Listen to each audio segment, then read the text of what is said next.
Hello friends, welcome in our YouTube channel U Teach. कैसे हो आप सब? मुझे लगता है आप अच्छे ही होंगे। तो स्टार्ट करते हैं हम अपना चैप्टर 1 जहाँ से हमने स्टॉप किया था। तो आज हम पढ़ेंगे बुक कीपिंग एंड अकाउंटिंग। इसमें डिफरेंस क्या है? फर्स्ट ऑफ ऑल देखते हैं स्कोप। स्कोप क्या होता है? तो बुक कीपिंग का स्कोप है कि यहाँ पे आइडेंटिफाई करते हैं हम अपने फाइनेंशियल ट्रांजेक्शन्स को, रिकॉर्ड करते हैं, मेज़र करते हैं, क्लासीफाई करते हैं। मेनली आप इतना याद रखिए, अगर आपसे कोई पूछेगा बुक कीपिंग का मीनिंग क्या होता है, तो book keeping is a part of accounting. It is not accounting, it is a part of accounting, जिसमें हम सिर्फ क्या करते हैं, आइडेंटिफाई करते हैं फाइनेंशियल ट्रांजेक्शन को, है रिकॉर्ड करते हैं, मेज़र करते हैं और क्लासीफाई करते हैं। तो दैट इज़ बुक कीपिंग। और अकाउंटिंग क्या है? अकाउंटिंग ब्रॉड टर्म है, it is not a part of accounting. ये होल टर्म आता है जिसके अंदर क्या होता है, समराइज होता है, क्या रिकॉर्डेड ट्रांजैक्शन इंटरप्रेट करते हैं to its user and communicate. तो ये जो होता है, हम इसमें बिगनिंग का काम करते हैं और ये at the end of accounting कहलाता है, क्या इंटरप्रेट और कम्युनिकेट। उसके बाद आता है स्टेज की बारी। स्टेज में क्या होता है, बुक कीपिंग क्या होता है, एक प्राइमरी स्टेज है क्योंकि इसमें प्राइमरी वर्क किया जाता है, तो इसलिए ये प्राइमरी स्टेज है। ये बिगिन्स होता है रिकॉर्डिंग से, मेजरिंग से, ट्रांजैक्शन से, नॉर्मल वर्क किया जाता है इसमें। और अकाउंटिंग क्या होता है, ये सेकेंडरी यूनिट है, मतलब बुक कीपिंग के बाद जो काम किया जाता है वो किसमें किया जाता है, अकाउंटिंग में। उसमें क्या किया जाता है, अभी हमने पढ़ा था समराइज, रिकॉर्ड, ट्रांजैक्शन। तो ये कब स्टार्ट होता है, it begins when book keeping is ends. ठीक है, जब बुक कीपिंग खत्म होता है तब हम क्या करना स्टार्ट करते हैं, अकाउंटिंग। उसके बाद आता है हमारा ऑब्जेक्टिव। ऑब्जेक्टिव क्या है बुक कीपिंग को बनाने का, तो मेंटेन सिस्टमैटिक रिकॉर्ड्स। हमें अपने सिस्टमैटिक रिकॉर्ड्स को मेंटेन करने के लिए हम बुक कीपिंग करते हैं।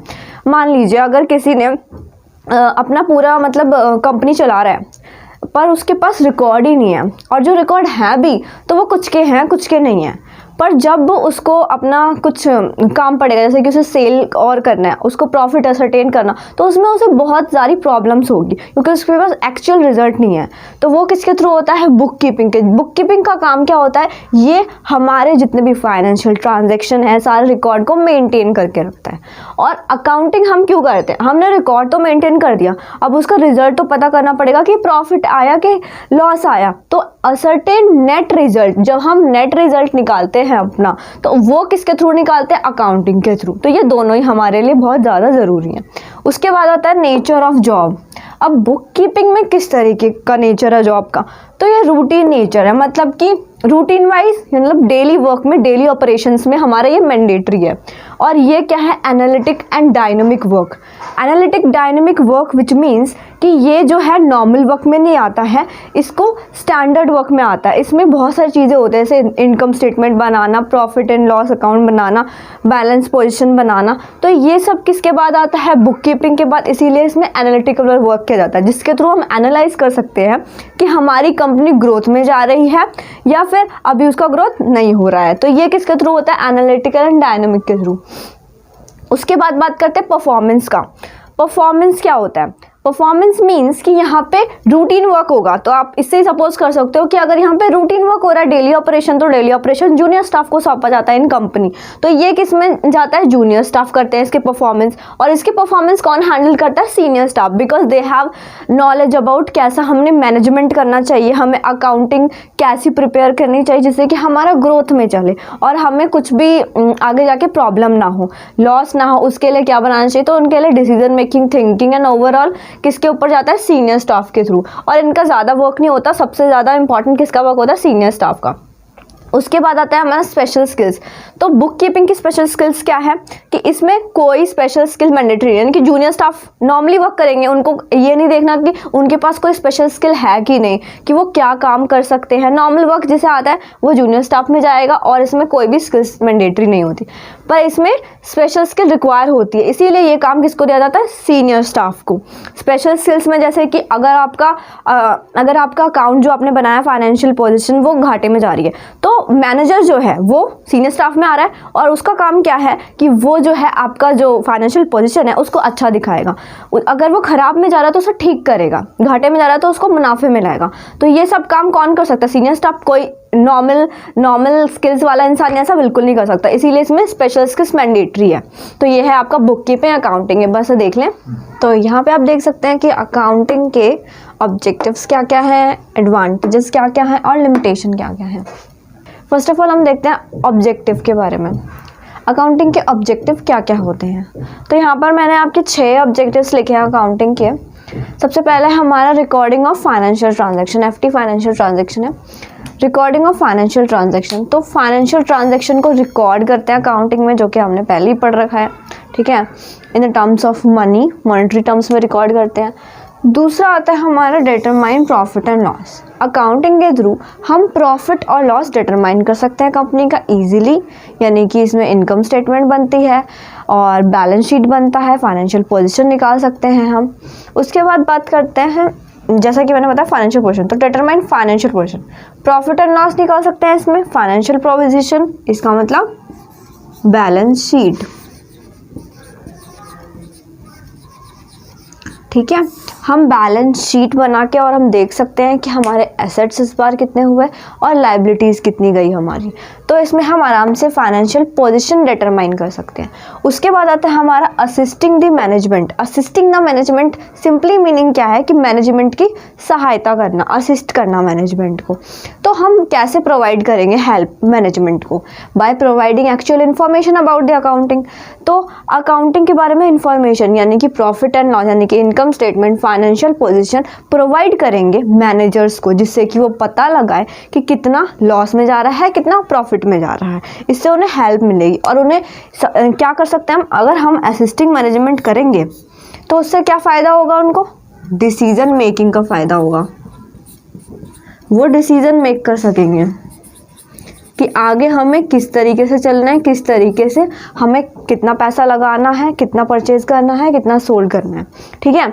डिसीजन मेकिंग तो एक फ़ायदा है। दूसरा फ़ायदा क्या होगा कि वो कंट्रोल ओवर देयर अफेयर्स, मतलब कि वो अपने ऑपरेशन जो होते हैं, सेल परचेज जितने भी ऑपरेशन डेली ऑपरेशंस होते हैं, उसमें उनका कंट्रोल होगा कि उन्हें पता है, उन्हें पता है, रिकॉर्डिंग में पता है कि बैलेंस शीट्स है उनके पास, प्रॉफिट एंड लॉस है, वो आराम से देख सकते हैं। तो उसके थ्रू उन्हें अपने अफेयर्स पे कंट्रोल होगा। तो दूसरा चीज़ क्या फ़ायदा होगा उन्हें? Control over their affairs.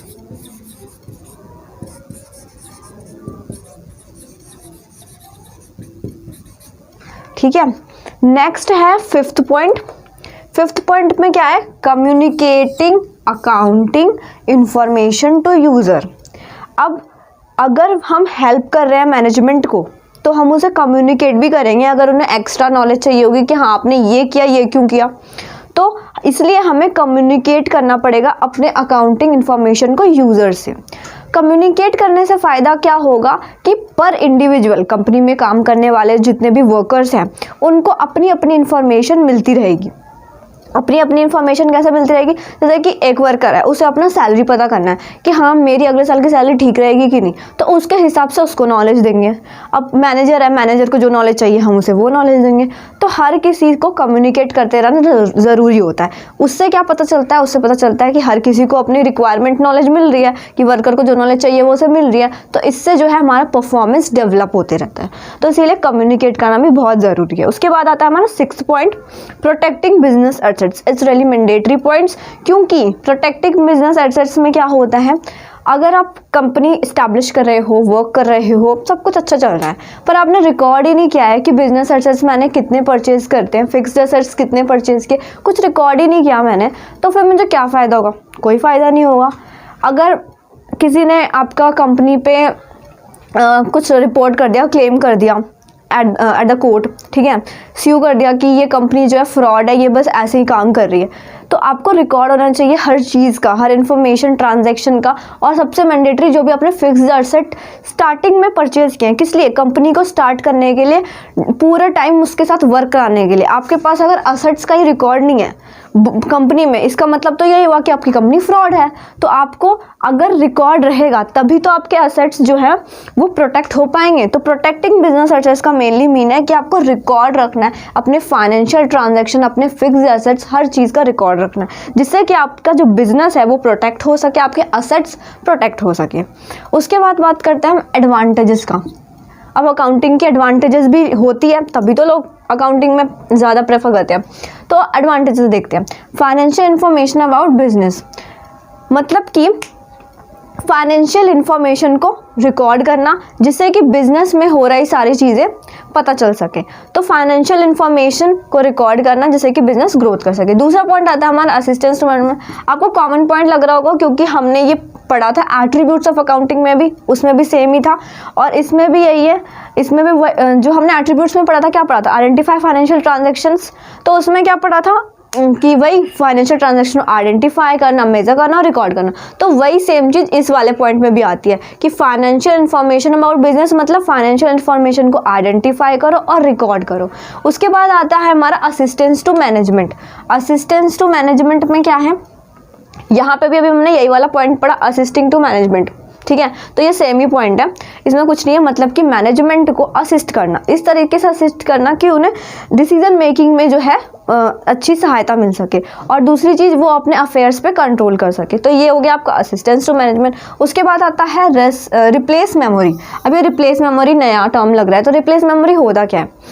Replace memory का मतलब है कि आपने सारा रिकॉर्ड किया है, ट्रांजैक्शन आप डेली टू डेली रिकॉर्ड करते जा रहे हो, ठीक है। तो वो कंपनी ग्रोथ में चल रही है, अगर उसको कोई भी प्रॉब्लम होगी बाय चांस कि वो भूल गया कि राम एक सेलर है, उसने सेल किया होगा 10,000 गुड्स, पर वो बाय चांस भूल गया कि उसने कितना गुड सेल किया, तो वो अपने बुक्स ऑफ अकाउंट को खोलेगा, देख लेगा उसने इतना सेल किया है, उसका जो है रिप्लेस मेमोरी का फ़ायदा हो गया ये। पर अगर एक अदर बिजनेसमैन है, उसने कोई रिकॉर्ड नहीं किया, वो ओरली ट्रांजैक्शन करता है, ओरली बोलता है कि तुम इतना सेल कर दो, तुम इतना कर दो, तो उसके लिए ये प्रॉब्लमैटिक है, वो कॉम्प्लेक्स पोजीशन में चल रहा है। क्यों? क्योंकि उसको याद ही नहीं रहेगा, तो उसको कोई फ़ायदा नहीं मिलेगा रिप्लेस मेमोरी का। पर अगर आपको रिप्लेस मेमोरी का फ़ायदा यही होता है कि अगर आप रिकॉर्ड करके रख रहे हो अपने सारे transaction, financial transaction, monetary terms, तो आपको रिप्लेस मेमोरी का फ़ायदा मिलेगा कि आप तुरंत ही आप बुक्स ऑफ अकाउंट खोलोगे और आपको पता चल जाएगा कि आपका ये ट्रांजैक्शन इतनी तारीख को हुआ था, ठीक है।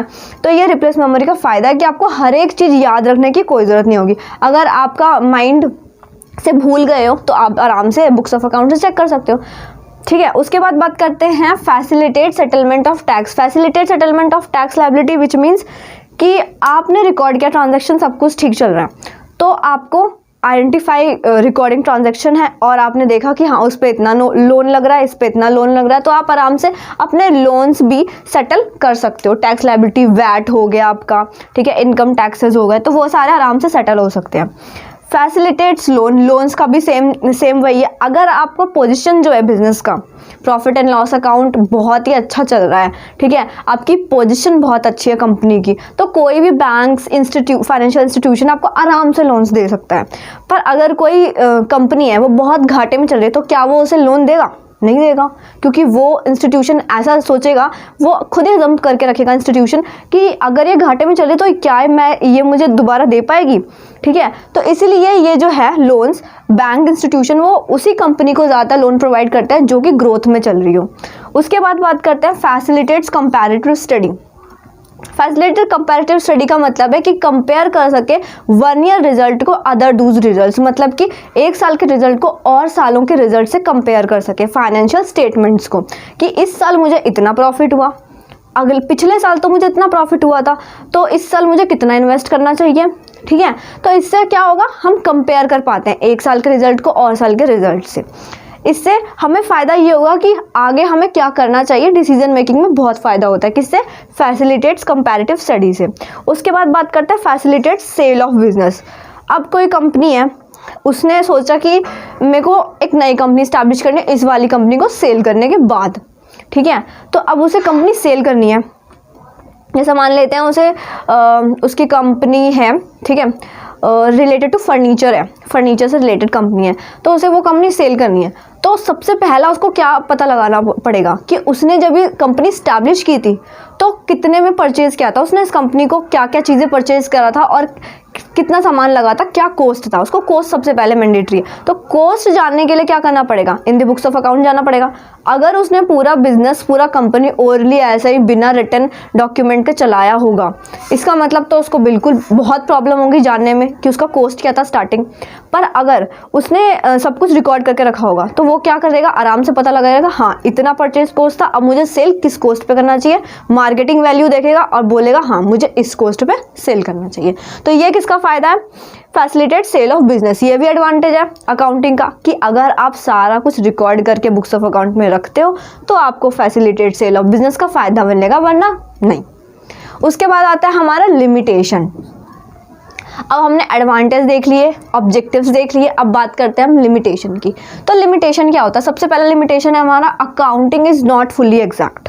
लिमिटेशन मतलब बुराइयां अकाउंटिंग की, कुछ तो बुराइयां होगी, ऐसा कोई भी चीज़ नहीं होता जिसकी सिर्फ अच्छाई अच्छाई हो, हर चीज़ की बुराई भी होती है। तो लिमिटेशन क्या है इसकी? Accounting is not fully exact. इससे हम ये समझते हैं कि अकाउंटिंग एकदम से बिल्कुल ही सही नहीं है, बिल्कुल ही सही नहीं है, मतलब बिल्कुल ही एग्जैक्ट नहीं है। मतलब कि अगर आप कोई भी ट्रांजैक्शंस रिकॉर्ड कर रहे हो तो आप देखते हो कि वो ट्रांजैक्शन फाइनेंशियल है कि नहीं, मतलब कि वो मॉनेटरी टर्म्स में है कि नहीं, कैश में है कि नहीं।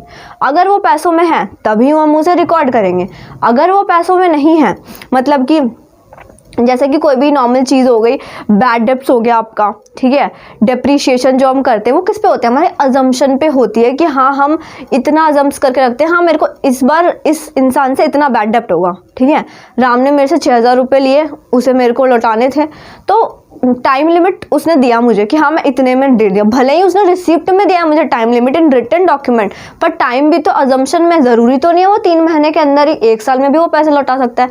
तो ये जो चीज़ है ये that is not fully exact, मतलब कि डायरेक्ट कॉन्टैक्ट नहीं हो रहा मनी का, मनी को आने में टाइम लगेगा, तो मैं उसके लिए अजम्पशन कर रही हूँ, तो इसीलिए ये accounting is not fully exact है। मतलब कि यहाँ पे सीधे सीधे सारे पैसे नहीं मिलते, कुछ पैसे अजम्पशन में रहते हैं, कुछ कॉस्ट अजम्पशन में चलती है, जैसे कि आपका डेप्रीशिएशन हो गया, बैड डेप्स हो गया, इसीलिए हम इसे क्या बोलते हैं? Accounting is not fully exact. दूसरा क्या बोलता है? Does not include realisable value, मतलब अकाउंटिंग में रियलाइजेबल वैल्यू इंक्लूड नहीं होती।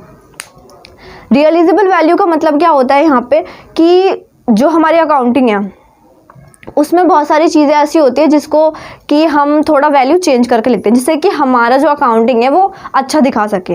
मैनेजर हमेशा क्या कोशिश करता है कि हमारा जो परफॉर्मेंस है वो अच्छे तौर पे चले, जिसके लिए वो थोड़ा सा क्या करता है? छेड़खानी करता है, ठीक है। तो अकाउंटिंग रिकॉर्ड्स में छेड़खानी करने के बाद जो है वो, इसके कारण हमारी जो रियलाइजेबल वैल्यू है वो क्या बन जाती है? एक तरह से कुछ चीज़ें उसमें अलग हो जाती है, ठीक है, तो वो रियलाइजेबल वैल्यू नहीं रहती, ठीक है। तो इसका मतलब ये है कि उसके साथ छेड़खानी किया जाती है। तो ये दूसरी चीज़ हो गई लिमिटेशन, क्योंकि अगर कोई लॉस में जा रहा है तो वो कंपनी ये तो नहीं चाहेगी कि मेरी कंपनी और लॉस में जाए, तो उसको ठीक करने के लिए वो कुछ ना कुछ करेगी। उसके बाद बात होता है accounting ignore the qualitative elements. तीसरी चीज़ क्या है कि वो क्वालिटेटिव एलिमेंट्स भी इग्नोर करता है। क्यों करता है इग्नोर? क्योंकि अकाउंटिंग में मॉनेटरी टर्म से रिकॉर्ड होती है भाई। अगर कोई कंपनी है, ठीक है, अब वो उसके जो एक पर्सन है वो बहुत ही ज़्यादा अच्छा काम करता है, उसके पास बहुत सारी स्किल्स है, वो बहुत अच्छा काम करता है, पर ये तो नहीं है कि हम उसको भी रिकॉर्ड करेंगे, हाँ इस लड़के के पास इतनी स्किल है, इस लड़की के पास इतनी स्किल्स है, ये सब हम रिकॉर्ड कर सकते हैं? नहीं कर सकते रिकॉर्ड, क्योंकि अकाउंटिंग में तो सिर्फ रिकॉर्ड होता है मॉनेटरी टर्म्स। तो अच्छी बात है कि कंपनी में ऐसे ऐसे लोग काम करते हैं, उनकी स्किल्स हमें पता होनी चाहिए, पर इसका ये मतलब नहीं है कि अकाउंटिंग से रिकॉर्ड करेगा। तो ये भी जो है क्या है इसकी लिमिटेशन, कि अकाउंटिंग उन सब चीज़ों को इग्नोर करता है कि इसकी ये स्किल है, ये इतना काम कर सकता है। रिलेशन कैसा, जैसे कि कंपनी है, एक कंपनी के वर्कर का रिलेशन बहुत ही अच्छा है और एक कंपनी वर्कर का रिलेशन बहुत ख़राब है, तो क्या कंपनी को सब रिकॉर्ड करना चाहिए? हाँ, पता तो होना चाहिए कि है, ठीक है, कि इसका है अच्छा, इसका ख़राब है, पर ये सब चीज़ अकाउंटिंग में रिकॉर्ड ही नहीं होती है, ठीक है। तो ये भी क्या हो गया एक तरह से लिमिटेशन, क्योंकि वो इग्नोर करता है क्वालिटेटिव एलिमेंट्स को कि हर वर्कर के क्या क्वालिटी है। उसके बाद बात होती है accounting ignore the effect of price level changes. मतलब अकाउंटिंग जो है इग्नोर करता है price level changes. Price level changes क्या होता है? प्राइस लेवल चेंजेस से मतलब कि मार्केट प्राइस में चेंजेस आते रहते हैं पैसों में, मॉनेटरी टर्म्स में। अगर आप कोई भी चीज़ रिकॉर्ड कर रहे हो, ठीक है, जैसे कि फ़ोन है, फ़ोन खरीदा मैंने एक, ठीक है, कोई भी कंपनी सैमसंग का खरीद लिया, ठीक है, उसकी वैल्यू जो है डेप्रिशिएट होती रहती है दिन प्रतिदिन, ठीक है, उसकी वैल्यू डेप्रिशिएट, यानी कि मार्केट वैल्यू में जिस दिन मैंने खरीदा था उसके नेक्स्ट दिन उसकी थोड़ी सी वैल्यू कम हो जाएगी, उसके बाद उसकी थोड़ी सी वैल्यू कम हो जाएगी। तो मतलब वो प्राइस लेवल चेंजेस होता रहता है, तो इसको भी ये अकाउंटिंग इग्नोर करता है, ठीक है। उसके बाद बात होती है विंडो ड्रेसिंग की। विंडो ड्रेसिंग क्या होता है? ये ज़्यादातर एग्जाम में आता है, ये बहुत इंपॉर्टेंट है, तो इसको आपको अच्छे से समझना चाहिए। विंडो ड्रेसिंग होता क्या है? जब आपका अकाउंटिंग बहुत ही अच्छे से चल रहा है, सब कुछ आपने रिकॉर्ड किया क्लियरली, बट ऊपर से ऑर्डर आया मैनेजर को कि आपको जो है इसमें कुछ और अच्छे से दिखाना है, मतलब जो रियल है उस पे आपको एक कवर करना है, मतलब एक अलग सी प्रिंट आउट तैयार करनी है जिससे कि हमारा अकाउंटिंग और भी अच्छे से उभर के आए और सबको और अच्छा लगे, ठीक है, जिससे कि और लोग हमारी कंपनी में इन्वेस्ट करने आएंगे। तो मतलब रियल वैल्यू को, रियल पिक्चर को अलग सी पिक्चर बनाना और अच्छा बनाना, ठीक है, that is window dressing. Real नहीं दिखाना, डिपिक्ट पिक्चर दिखाना, मतलब अलग से करके दिखाना, थोड़ा उसमें छेड़खानी करके, तो दैट इज़ विंडो ड्रेसिंग। तो विंडो ड्रेसिंग में नॉर्मली यही होता है कि रियल पिक्चर ना दिखा के कुछ अलग सा दिखाना, दैट इज़ विंडो ड्रेसिंग। तो इसमें कुछ ज़्यादा जानने का नहीं है। थैंक यू सो मच मुझसे जुड़े रहने के लिए और स्टे ट्यून रहने के लिए। मेरी वीडियोस को देखते रहिए और नेक्स्ट वीडियो में मिलेंगे आगे। Thank you.